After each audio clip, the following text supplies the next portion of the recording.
So in this video we are going to see our AlexNet architecture on our dog and cat classification. So for that, please see my first video if you didn't see. So first of all we have to import our all the libraries. Dense dense simply means we are importing our hidden layers and it is our dropout layer. So it will deactivate some neurons while they're training, and we are making our sequential model because AlexNet model is not available directly into our Keras application documentation.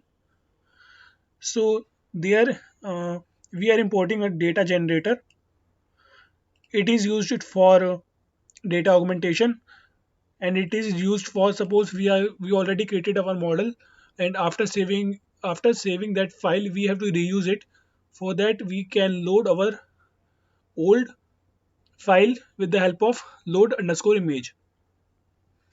So let's go and see our architecture of AlexNet.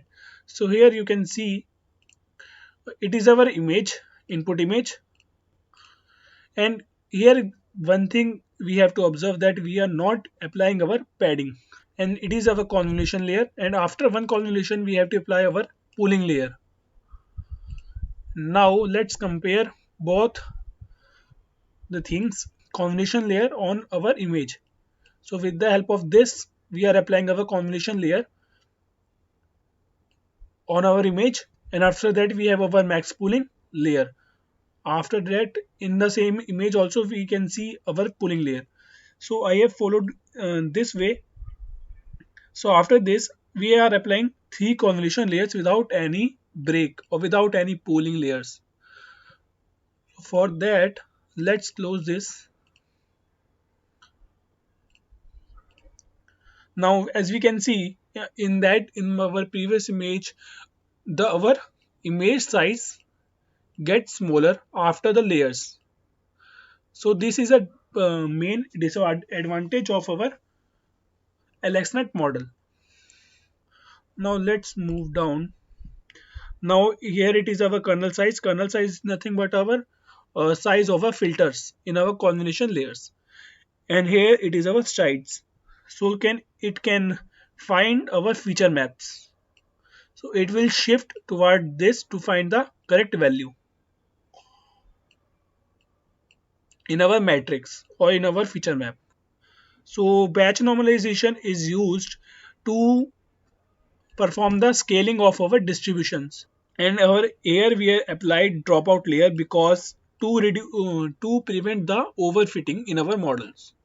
So at last we are using activation function equal to sigmoid because we all know it is our binary classification. We have only two classes. One it is our dog, second one is our cat. So sigmoid activation function we have to use in our binary classification.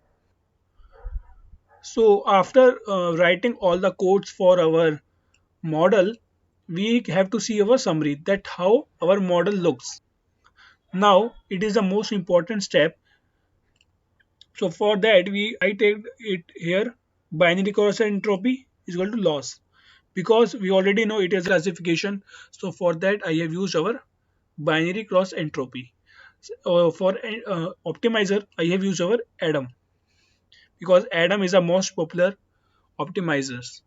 And for the matrix I have taken accuracy. Now we have to use our data augmentation techniques. Now what is data augmentation? Suppose our image we have a person, something this, and in a future suppose some user send our image something opposite of that, or a horizontal we can say. So our machine learning model should be performed on this type of images also.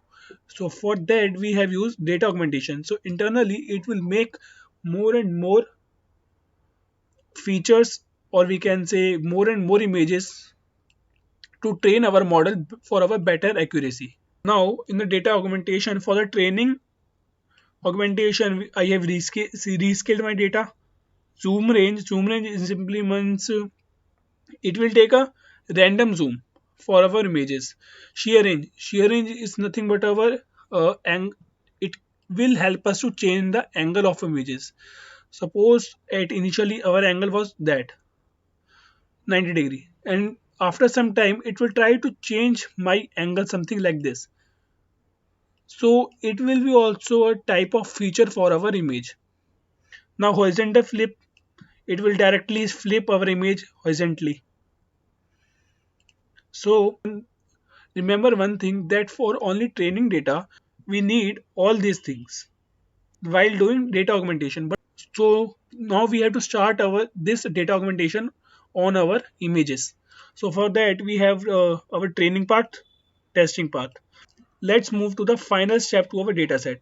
Data augmentation we have to use flow from directory. So it will help to send our data to our data augmentation for our data augmentation. Now remember one thing over here, that we have to pass our same size that we have used in our architecture. So it will convert our images into this size. Now it is showing us that there are 8005 images which belongs to our two classes. Two classes simply means we have cat and dog. So these are my classes. Now for the test set also we have set our data augmentation. Now it's a final step to fit our model or to start our training on our images. So I have just taken my model, and model here is my same architecture name that we have used. So I have just take that name and I said dot fit, and we can also use dot fit underscore generator. So inside this we have to pass our training data. Now we have to set our number of epochs. Now our validation data. Validation data is simply means when our model is ready in one epoch. So it will try to compare with our test data. So after the comparing, it will give us validation loss and validation accuracy. So for that we have set some parameter also, steps per epoch and validation steps. So after this fitting our model, as we can see at last, it is giving us for the testing data, it is giving us 86%, and for the training accuracy it is giving us 97% accuracy. A little bit of overfitted model. After the training, now we have to save this model. For that we have to just take our uh, object of our sequential class. Now we have a parameter dot save. Inside this we can put any name, but with the extraction of dot h5. As you can see, after we have created this file, but we have a file size is 290 MB. So it is a very large file that we have created.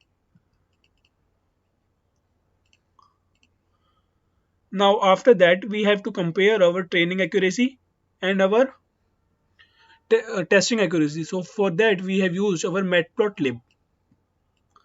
So after that we have just give our history over here for accuracy and validation accuracy. It is simply means our training accuracy and our test accuracy. Now in that we can see for our validation accuracy there is a little bit of gap, because in our summary it showed us that okay, 97% is our training accuracy and our validation accuracy is 86%. So it varies a lot. So this is also a disadvantage of our AlexNet model. And for here we are comparing for losses. For our training it is good. For our But for our testing it is showing us also our overfitting model.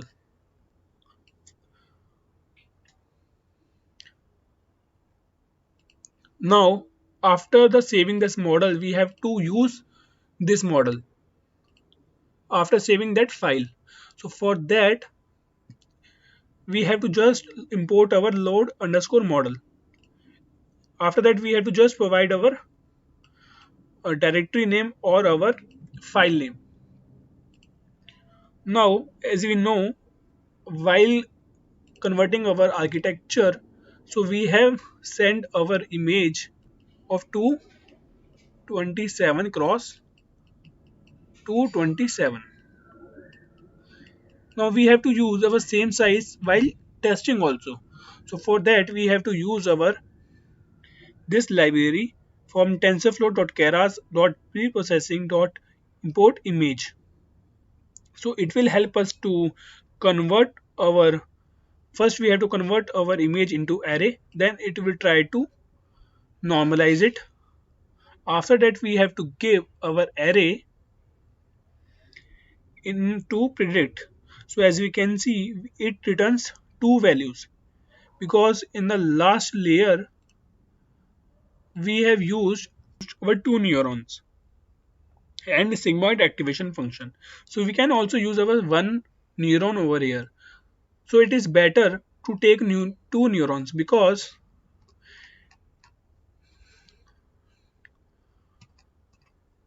of that it is returning our two values.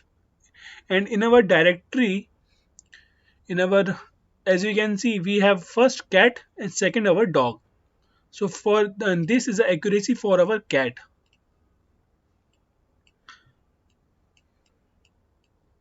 and this is our accuracy of our dog. So we can say the highest probability that our architecture gives us for dog. Now let's see what is our image. Now we can see we have sent our dog image and it is predicting very well. Yes, it is a overfitted, some type of overfitted model, but after that also it is predicting very well. So there are some disadvantage of our AlexNet model. One disadvantage is it is very difficult to understand the architecture. So it is very difficult to remember this. Using our three convolution layers, so there is no specific pattern for our AlexNet model. So for that, in my next video, we will use our VGG architecture. I will provide this code and this Jupyter notebook in my description, and in our next video we will try to solve our VGG 16. So for that please subscribe the channel. Thank you so much. Bye.